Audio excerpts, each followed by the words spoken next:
kadang-kadang yang merusak induk bibit atau lava yang sampai 2 bulan nanti itu akan 2 bulan udah gede-gede kayak gini nih. Iya. Ya kita harus pintar-pintar sih. Lingkungan seperti ini Harus bersih. ini indukannya yang menghasilkan ulat hongkong tersebut. Ciri-cirinya kalau sehat seperti itu. Pasti Sebelum menonton jangan lupa like, subscribe, dan komen. Karena subscribe itu tinggal pencet. Let's go.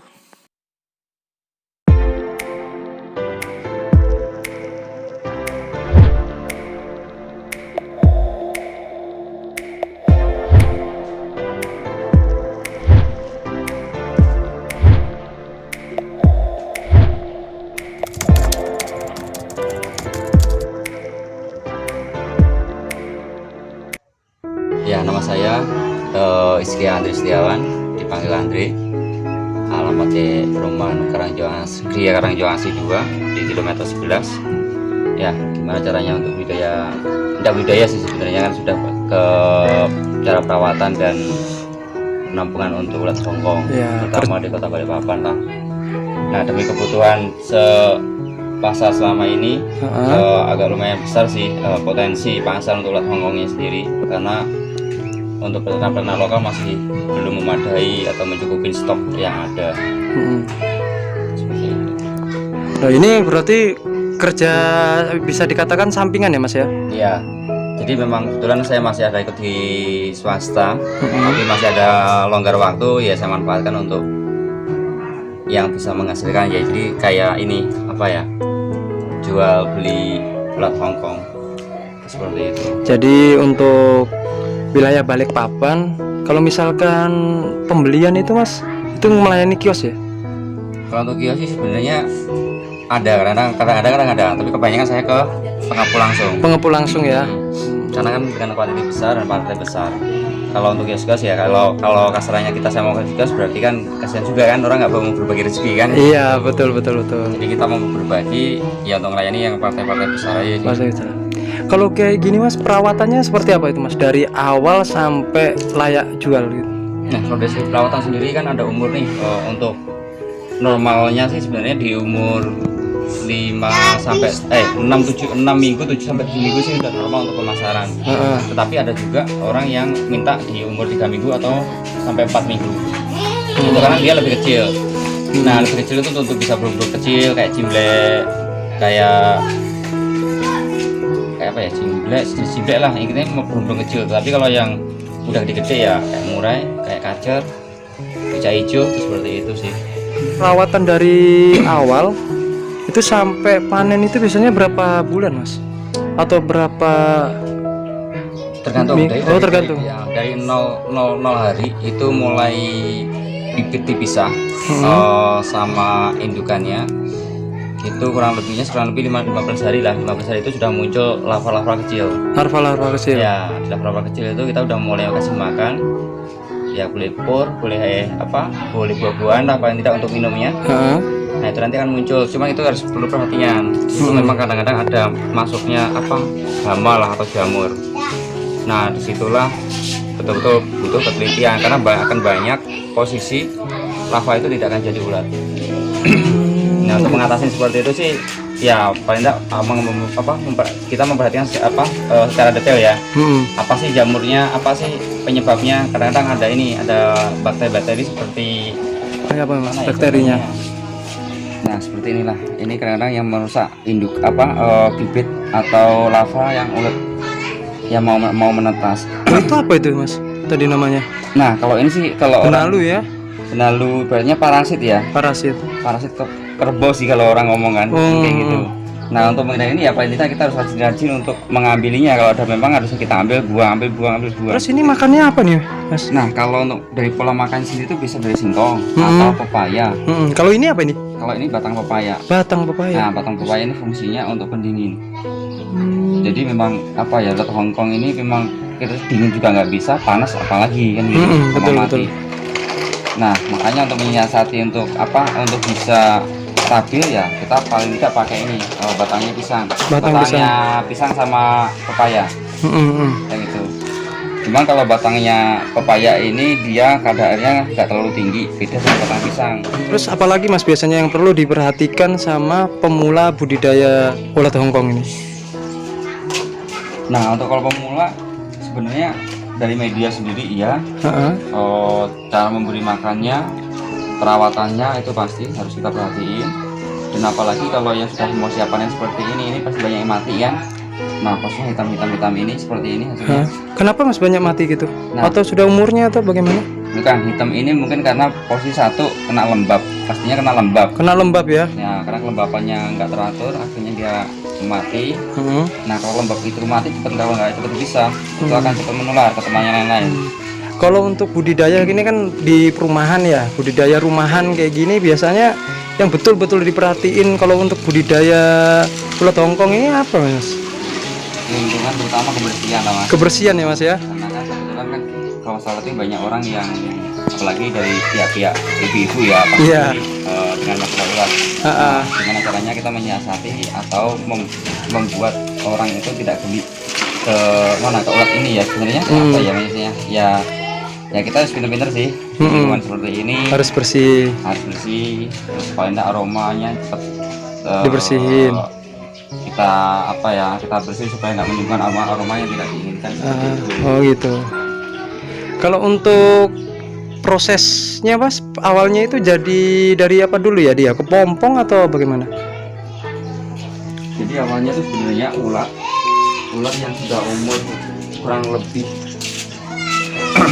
hampir 2 bulan. Nanti itu akan 2 bulan udah gede-gede kayak gini nih ya. 2 bulan ya? 2 bulan lebih ke atas lah.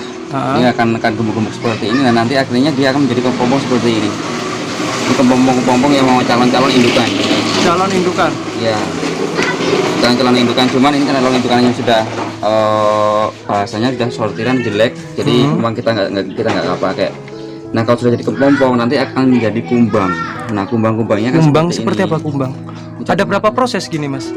Kalau berapa prosesnya ada 1, 2, 3 kali proses. 3 kali proses. Ya, jadi akan kumbang seperti ini.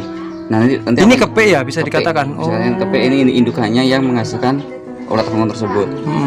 Nah ini sebenarnya udah yang nggak layak pakai, sebenarnya nggak layak untuk indukan karena indukan yang bagus menghasilkan ulat yang bagus. Jadi suatu indukan tergantung itu ya menghasilkan kualitas yang juga bagus gitu loh.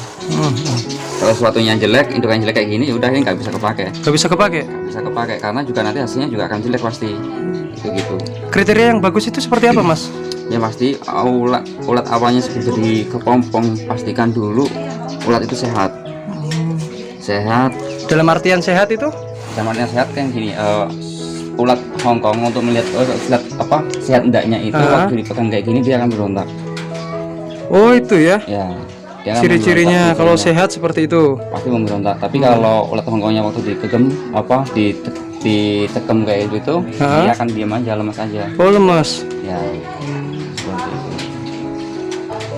Nanti perawatannya terus kita menginginkan kan tidak sama-sama tuh menjadi kepompongnya. Jadi kita harus mulai pilihin kepompong kita pisah. Jadi ada 3 kotak sendiri untuk memisahkan kepompong. Nanti setelah menjadi kepompong akan menjadi kepe. Nah kepe itu lagi kita ambil karena nanti kalau kekurangan makanan kepe itu akan memakan kepompong tersebut. Begitu sebaliknya kalau masih ulat sudah gabung sama kepompong, kalau nggak cepat diambil kepompongnya dia akan dimakan sama ulatnya. Nah jadi harus imbang, memang kita harus setiap hari jadi untuk memisahin tersebut. Telaten lah ya. Paling kita harus inilah. Nah kayak ini masih baru nih, ini sebenarnya harus seperti dipindah, dipisahin. Ini baru jadi mau jadi kepompong. Pisahkan dari kepe, dari ulat yang mau jadi kepompong karena dia akan dimakan kalau dia kurang makanan. Jadi kanibalisme lah di sini muncul. Nah, jadi untuk pemula yang mau budidaya ulat hongkong betul-betul harus telaten dan harus perhatikan ya proses perkembangannya mas ya.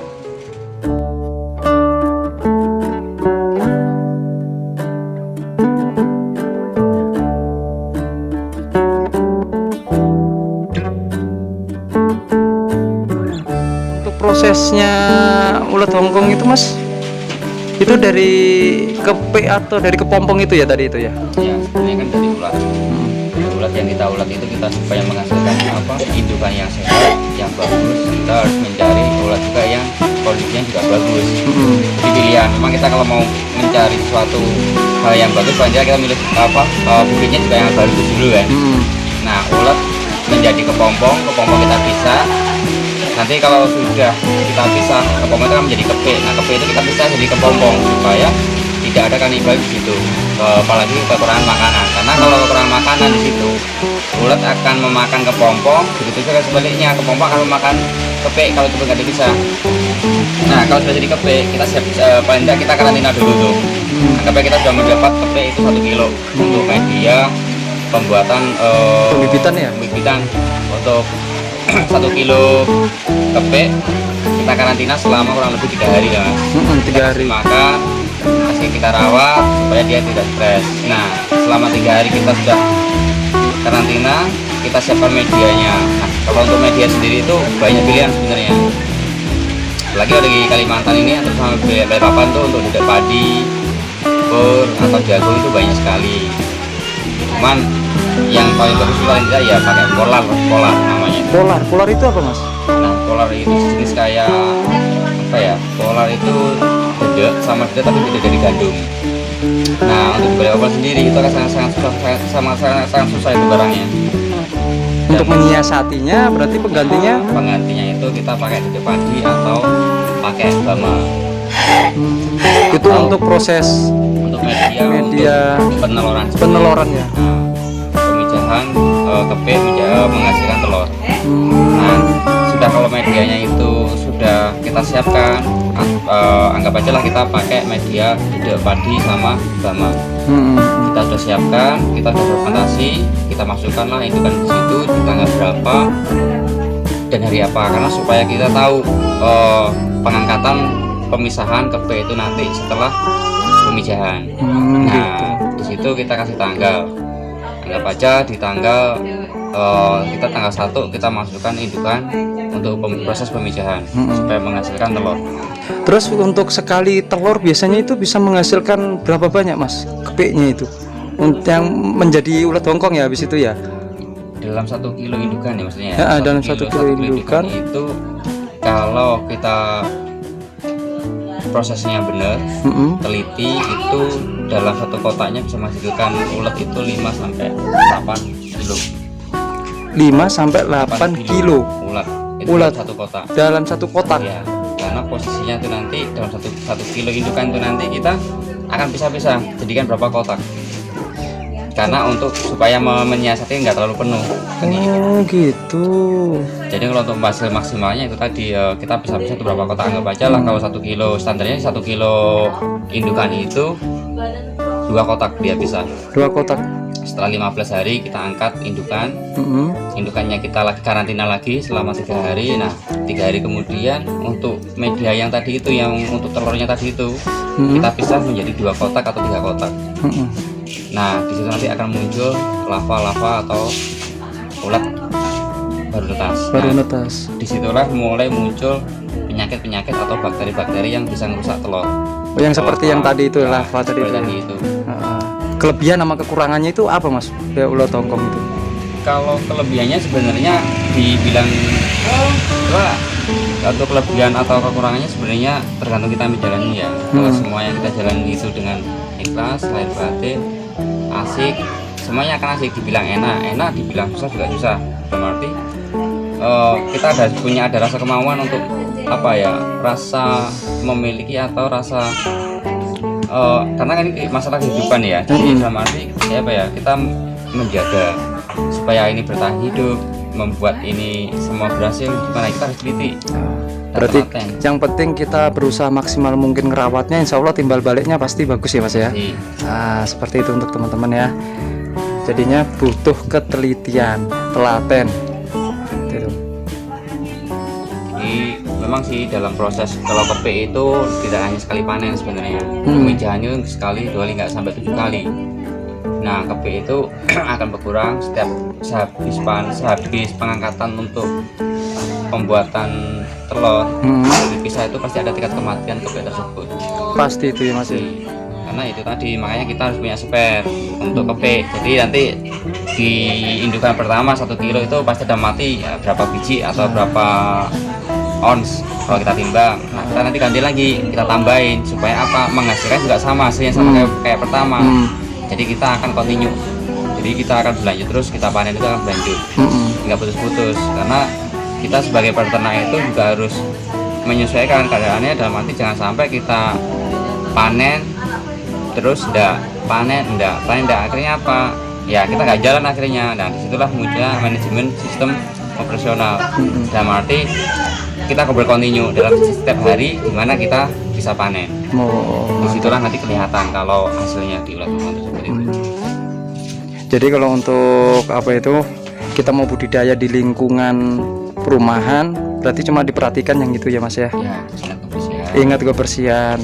Ya kalau tetangga kanan kiri lah di. Ya, kayak gitu. Kalau sama hama-hamanya kalau udah jadi ulat kayak gini ya burung kita tuh banyak. Oh. Tapi burung gereja rata-rata. Burung gereja ya rata-rata. Ayam.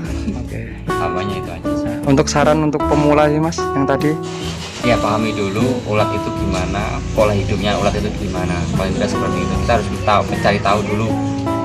Jangan mikir keuntungan dulu ya Mas ya. Pasti, kalau semua kita pikiran keuntungan otomatis menggampangkan itu susah. Kalau kita nggak mengetahui karakter si ulat tersebut. Jangan. Kita ini apa ya? Kalau bahasanya udah tahu karakternya, terus cara merawatnya benar. Siklus kehidupannya lah. Nah, cara merawatnya benar, otomatis hasilnya juga